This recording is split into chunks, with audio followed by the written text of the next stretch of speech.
Hernández.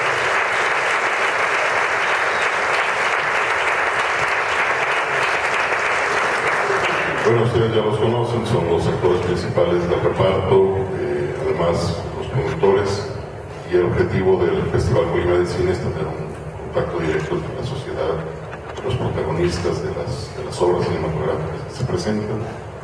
Bueno, pues aquí están ellos. La idea es que ustedes puedan dialogar un momento con ellos, platicar, comentarles algo de sus experiencias. Así que su micrófono está abierto para que ustedes puedan dialogar con ellos. No sé si alguien quiere opinar algo, comentar algo, se vale tomar la palabra. Quien quiera hacerlo sin miedo, pues estamos lo tienen ustedes más en confianza, no se puede. Muchas gracias. Ahora ya hay una mano levantada, por favor.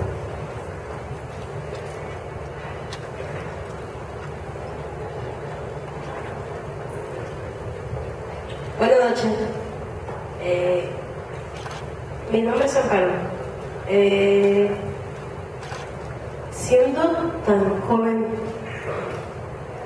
¿qué tan complicado es hacer un papel de una persona con discapacidad? Eres artista, me imagino que te metes en el papel, pero ¿qué tan complicado puede ser? ¿Analizas a la persona con esa discapacidad o qué pasa? A mí, es que también parece que tiene discapacidad.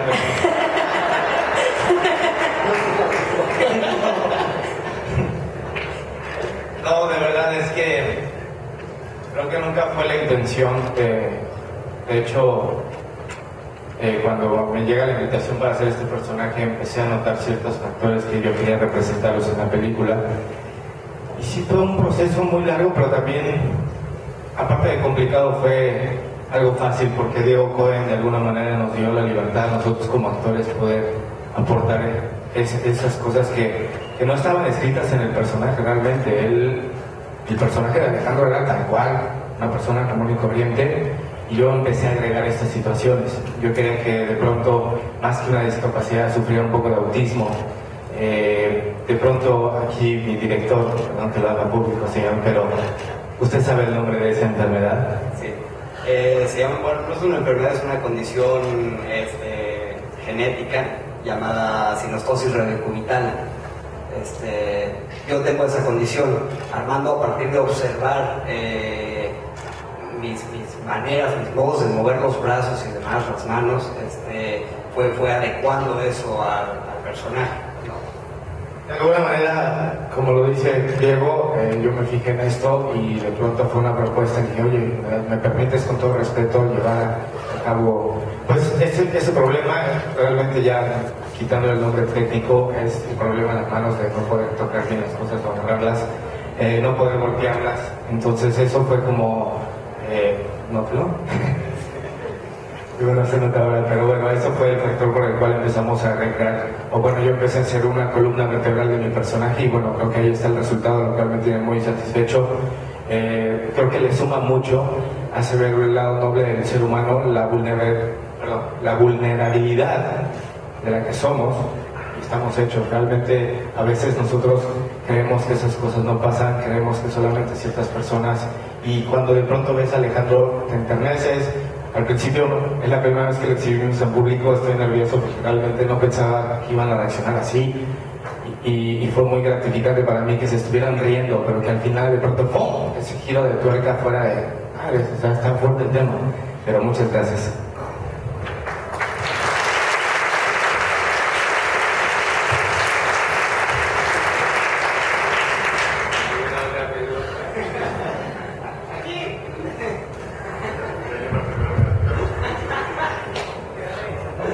Oye, evaluando tus personajes en tu historia de cine, ¿qué tanto te cansó trabajar con este personaje? Digo, me imagino que pasas muchas horas en set y debes estar constantemente reconstruyendo, ¿no?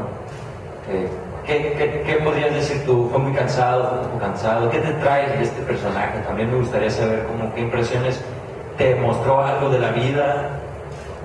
¿Encontraste tú algo? Bueno, realmente, fíjate que, como bien dices, he tenido oportunidad de hacer muchos personajes. Para mí, mi profesión ni siquiera es un empleo, yo lo veo como una forma de vida. Tengo la oportunidad de estar jugando siempre a ser alguien. Y en esta oportunidad que tuve con Amanecer y Sociedad fue jugar un poco con esta discapacidad, llamarlo así, con esto que en algún momento sí llegó a ser muy extenuante el trabajo, a pesar de que fueron pocas semanas, ¿no? Fueron 3 semanas de rodaje, fueron las 3 semanas más intensas yo creo que he tenido en comparación a otros proyectos. Tenía mucho miedo porque en algún momento sentía que se me podía salir el personaje de la mano, se me podía ir para otro lado, no podía perder credibilidad, perdón. Entonces creo que esa era la labor que teníamos, no solamente yo, y creo que también se lo debo a mis compañeros como Jimena, como Alan, Ari Brickman, Catalina, todos los que participamos, porque fueron también un apoyo incondicional para que yo pudiera tener este personaje, para que no fuera tan pesado, porque de alguna manera hicimos un gran equipo, no solamente con el director y los compañeros, creo que toda la gente que se involucró en este proyecto de alguna manera estábamos con buena vibra y siempre de alguna manera estábamos con una sonrisa y apostándole a hacer un proyecto. Entonces eso de alguna manera me facilitó, pero también te puedo decir que estuvieron las dos partes, tanto la complicada como la fácil.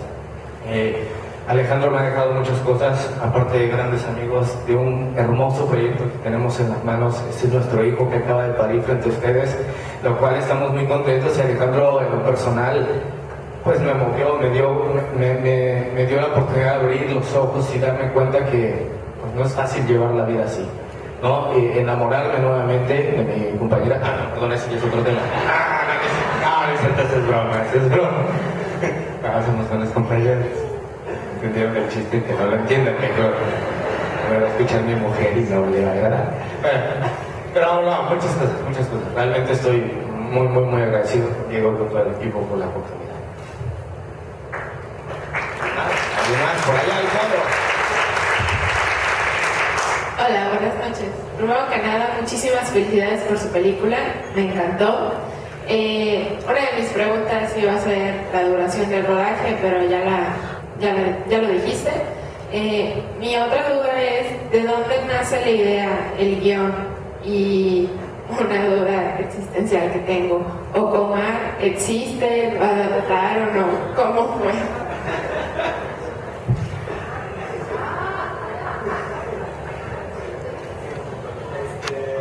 Bueno, la primera pregunta, la idea surge a partir de un miedo muy personal. Yo tuve otra vida antes de empezar a hacer cine, ¿no? Yo me dedicaba a otra cosa, estudié Derecho, y bueno, cuando tenía esa vida, había caído de algún modo en una rutina cotidiana que me impedía encontrar algún sentido en la vida, ¿no? Me sentía completamente deprimido y demás, y esto me llevó a empezar a cuestionarme cómo sería la vida de las personas que están en esas circunstancias y que no pueden encontrar un modo de salir de ellas. O sea, a partir de ese miedo nace la idea, lo fui adecuando con las circunstancias que iba observando cotidianamente. La cuestión del supermercado y el cajero del supermercado siempre me ha llamado muchísimo la atención, me parecen lugares mágicos en su propio modo, ¿no? Son unos mundos muy raros que existen, que tienen un funcionamiento muy peculiar, ¿no? Entonces fue la adaptación de ese miedo, de esa idea a esa circunstancia.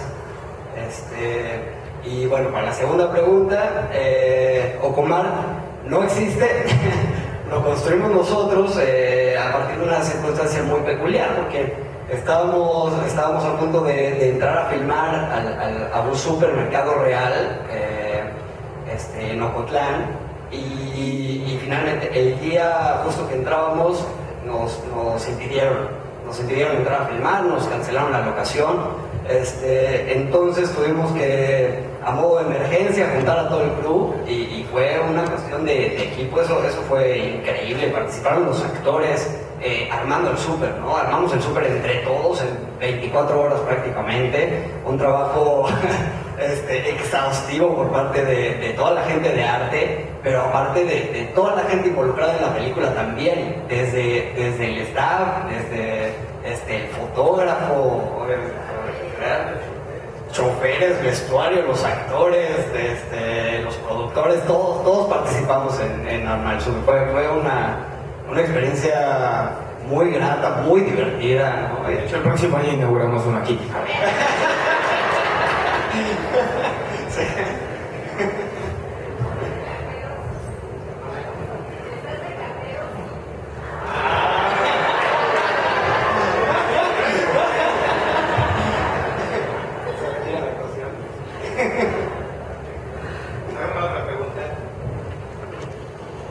Bueno, pues primero muchas felicidades. ¿Cómo se llaman, perdón? Muchas felicidades. Para mí lo que yo vi, mi apreciación, no sé cómo decir, para mí es una tragedia esta historia, porque cómo puedes vivir y cómo te obsesionas por algo, que por ese algo ya el mundo se te pierde, ¿no? Entonces ya no captas quién te gusta, por ejemplo aquí esta historia, y para mí es una tragedia tanto que da risa, ¿no? Que esa es la verdadera tragedia, bueno, la verdadera comedia, ¿no? La tragedia del otro, ¿no? Para uno reírse, y sinceramente está muy bien hecha. Para mí me gustaron las actuaciones de todos, muchas felicidades al director y a todos, pues sí, pues simplemente pues gracias por esto, ¿no? Así de sencillo. Muchas gracias, felicidades.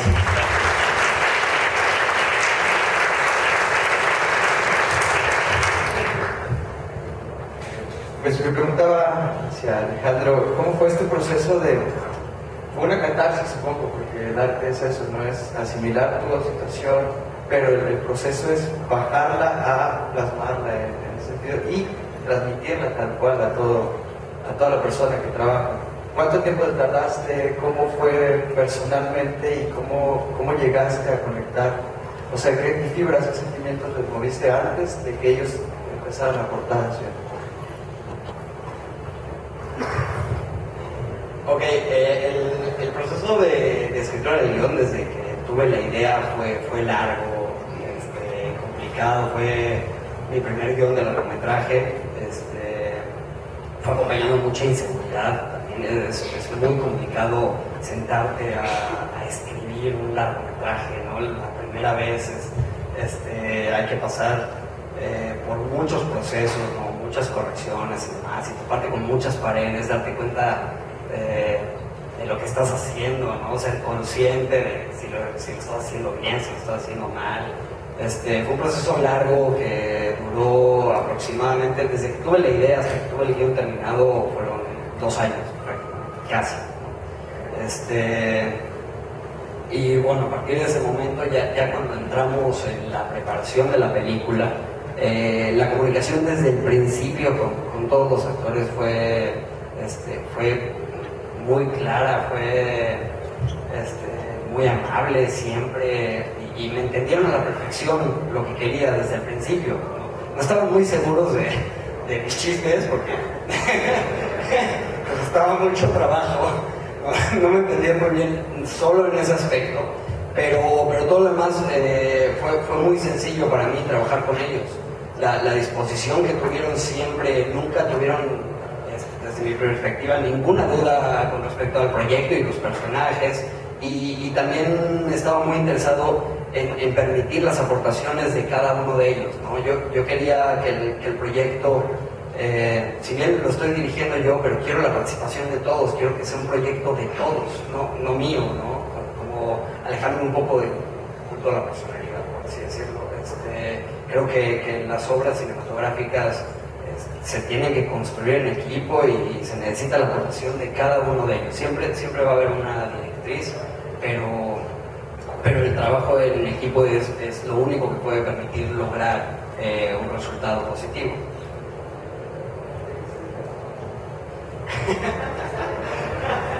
¿A qué crees que se dedica la mamá?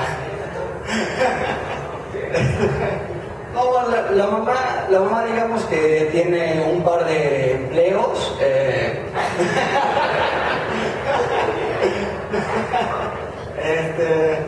No es empleada de noche, pero no es una empleada de la noche. Ahí. Sí, no, también lo que me parece interesante con respecto a ese personaje es que cada quien construye lo que quiere, ¿no? Se habla mucho de la mamá y pues el gerente es muy insistente al respecto, entonces tú te puedes imaginar una cosa espectacular o te puedes imaginar pues lo que se te ocurra, lo que te guste, ¿no? pero creo que eso es uno de los elementos que más me gustaron en el guión. En un primer tratamiento existía físicamente el personaje de la madre y cuando lo empecé a eliminar y solo se mencionaba y era un personaje tácito, empezó a adquirir como una personalidad y me parecía interesante, ¿no? Como permitir que el espectador construyera este personaje como quisiera. Es como un plus simplemente que quise mantener en la historia.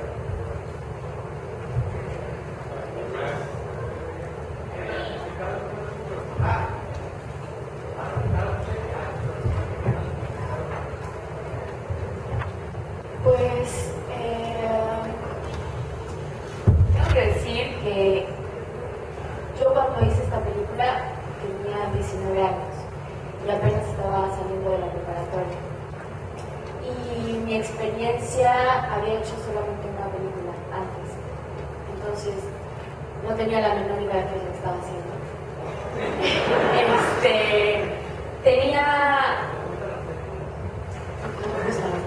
Ese fue un problema muy grande, pero bueno,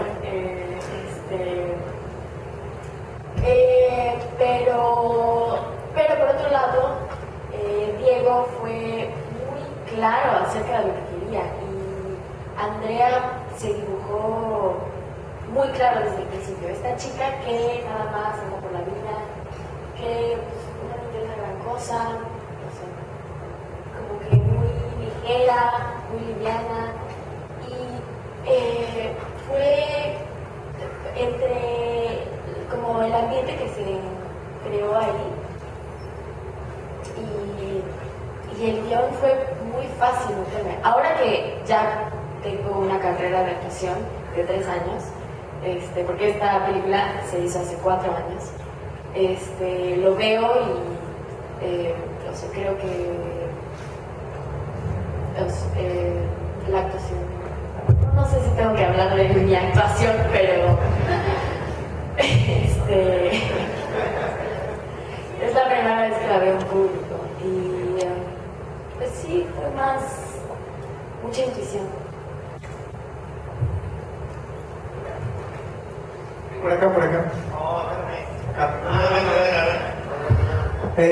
Buenas noches. Mi pregunta va respecto a cómo se está llevando la trama, porque por ejemplo no se ve nada de celulares, se ve todo lo de teléfonos también, esos eventos. Entonces así como que ves el mini super en una época pues como ahorita ya prácticamente todos esos mini super ya desaparecieron, ya están las tiendas comerciales grandes. Mi pregunta va encaminada a eso, vaya, ¿por qué o en qué época se supone fue tramada la película? Okay. Eso, muchas gracias por haber notado ese detalle. Ese simplemente es un deseo personal, ¿no? Siempre he tenido cierta, no sé, repulsión por el uso de los celulares en el cine, no me parece estético. Eso en cuanto a los celulares en particular. La película, yo siempre tuve el interés de que fuera atemporal, que no se pudiera ubicar en una época en específico. Tenemos elementos que se utilizaban en los 80s, en los 90s y en la época actual, ¿no? Las bandas del super y el marcador de láser, los códigos de barra, etc. Lo que yo quería era hacer una combinación de elementos que se utilizaran en distintas épocas y que no marcaran una temporalidad específica de la película. También fui muy específico en tratar de lograr que no se pudiera ubicar geográficamente, ¿no? Esto sucede en cualquier lado, en cualquier momento.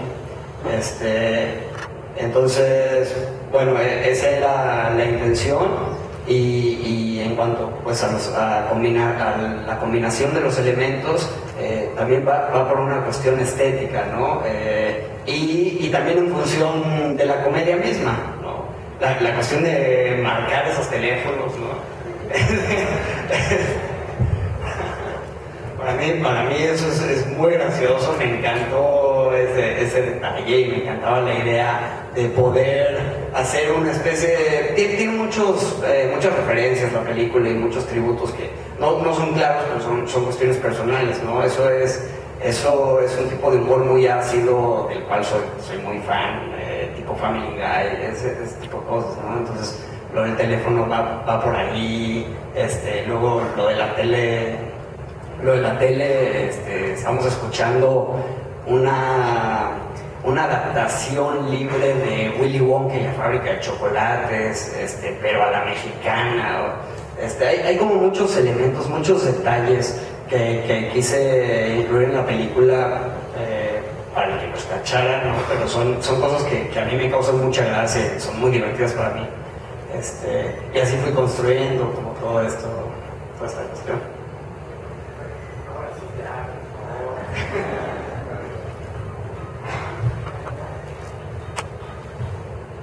Quiero felicitarlos, se me hizo una película extraordinaria, el tema me encantó. Y mi pregunta es para el director, tú aparte de estudiar leyes, estudiaste cinematografía, escribiste algo de literatura y antes de hacerla, ¿cómo se va desarrollando esta idea? ¿Cómo la palpas antes de presentarla en el cine? ¿Y a qué edad empezaste? Muy joven. Sí, bueno, estudié Derecho en el ITAM primero. Dejé la carrera en 7º semestre justamente porque me sentía profundamente deprimido y no estaba haciendo lo que me gustaba hacer, lo que quería hacer. Empecé a estudiar cine en una escuela en el DF, una escuela que se llama Arte 7. Es una carrera de 2 años y desde el principio, desde que entré a la carrera, ya tenía un interés en particular por hacer cine, ¿no? Siempre tuve de algún modo prisa. Cuando entré a la carrera empecé a escribir guión y para cuando terminé la carrera,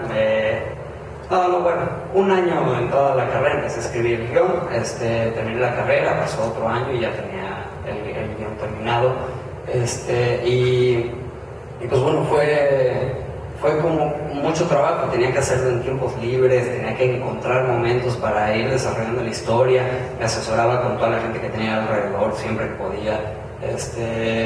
Nunca tuve un paso serio, digamos, por la literatura, siempre fui un escritor aficionado, lo hemos sido muchísimos, escribía para mis novias y ese tipo de cosas. Fuera de eso, nunca desarrollé, digamos, un lado de escritura seria. Fue directamente hacia el guión, ¿no? Hacia cómo se escribe un guión cinematográfico, cómo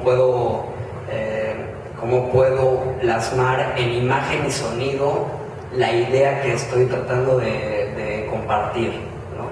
Porque sí, eso sí, siempre he creído que el cine reside, digamos, en compartir una determinada perspectiva de la realidad. Y yo quería compartir esta perspectiva de la realidad, este miedo, este deseo, y bueno, lo complicado fue encontrar cómo hacerlo simplemente narrándolo, ¿no? en imagen y sonido, que es muy complicado cuando uno empieza a escribir guión, entender cómo es que se puede transmitir estas ideas, ¿no? A través de imagen y sonido. Es un proceso complicado, pero bueno, finalmente pues, requiere esfuerzo y hay que hacerlo, y ese fue mi proceso, más o menos.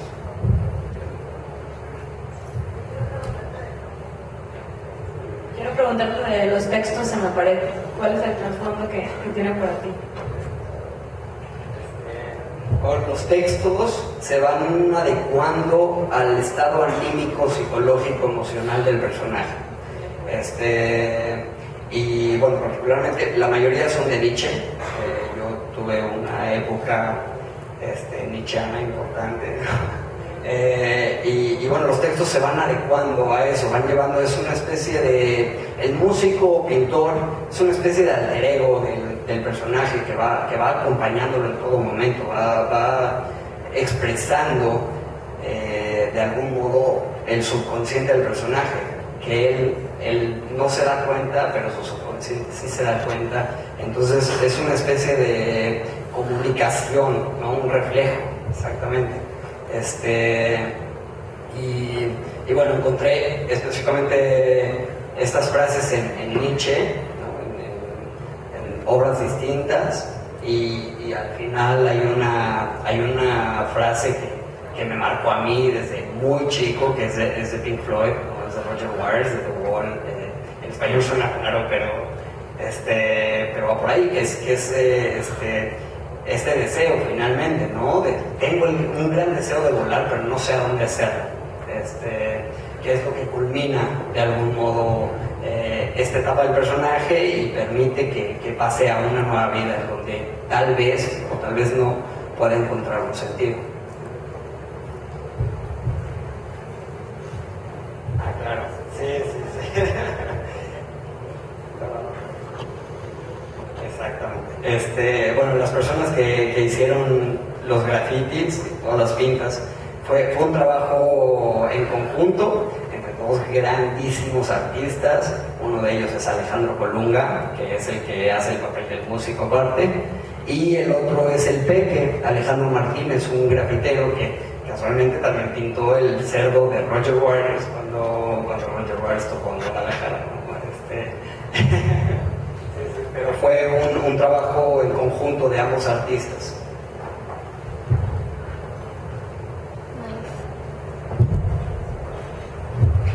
Bueno, pues primero muchas felicidades porque bueno, fue una película muy disfrutable y que da mucho para reflexionar uno mismo, ¿no? Y bueno, tenía dudas de ahorita que platicaban de que la grabación terminó hace ya 4 años, ¿por qué todo este tiempo de postproducción? Y bueno, también por qué escogieron Colima como el lugar de estreno, ¿no?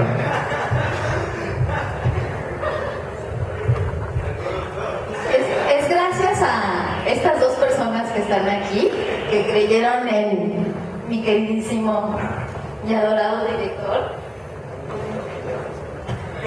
que querían dejar el espacio para nosotros, pero gracias a ellos que creyeron en la historia y en Diego, que la película se hizo.